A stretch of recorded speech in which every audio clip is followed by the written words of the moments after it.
एक जंगल में बांस का पेड़ और एक जामुन का पेड़ पास पास थे।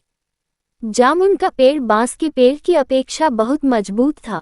बांस का पेड़ बहुत पतला होने के साथ साथ बहुत लचीला भी था। हवा का रुख जिस ओर होता बांस का पेड़ उसी दिशा में झुक जाता था। एक बार जामुन के पेड़ ने बांस के पेड़ का उपहास करते हुए कहा, तुम तो हवा की आज्ञा का हमेशा ही पालन करते हो। हवा की गति और दिशा के अनुसार ही हमेशा हिलते डुलते हो। मेरी तरह शान से सीधे क्यों नहीं खड़े होत?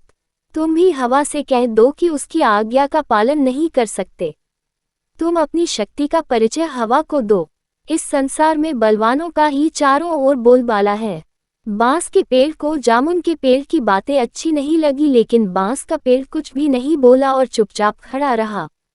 ये देखकर जामुन का पेड़ क्रोधित होकर बोला, तुम मेरी बात का उत्तर क्यों नहीं देते? बांस के पेड़ ने कहा, तुम मेरी अपेक्षा मजबूत हो, मैं बहुत कमजोर हूँ, लेकिन मैं तुम्हें एक सलाह देता हूँ कि तेज हवा तुम्हारे लिए भी नुकसानदेह सिद्ध हो सकती है। यदि हवा की गति तेज हो तो हमें उसका सम्मान करना चाहिए, वरना कभी कभी पछताना पड़ सकता है। जामुन के पेड़ को अपनी शक्ति पर बहुत घमंड था। वह बांस के पेड़ से क्रोधित होकर बोला, तेज हवा भी मेरा कुछ नहीं बिगाड़ सकती। मेरी इस बात को हमेशा याद रखना। धीरे धीरे चलती हुई हवा ने बांस के पेड़ और जामुन के पेड़ के बीच होने वाली सभी बातों को सुन लिया। हवा तेज गति से जामुन के पेड़ से टकराकर आगे निकल गई। थोड़ी देर बाद हवा ने अपने अंदर कुछ शक्ति और समेटी और अपने को और भी गतिशील बना लिया। अब हवा एक तूफान के रूप में परिवर्तित हो गई।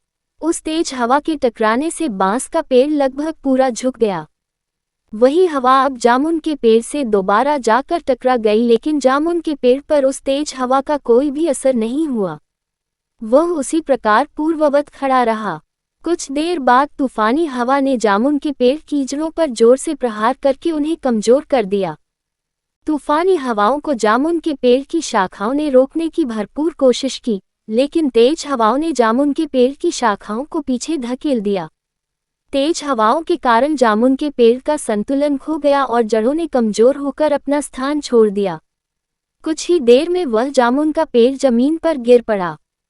जामुन के पेड़ को धराशायी देखकर बांस का पेड़ बहुत दुखी हुआ।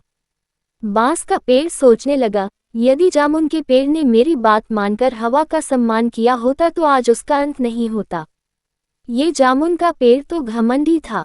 शायद इसे नहीं मालूम था कि घमंडी का सिर हमेशा नीचा ही होता है।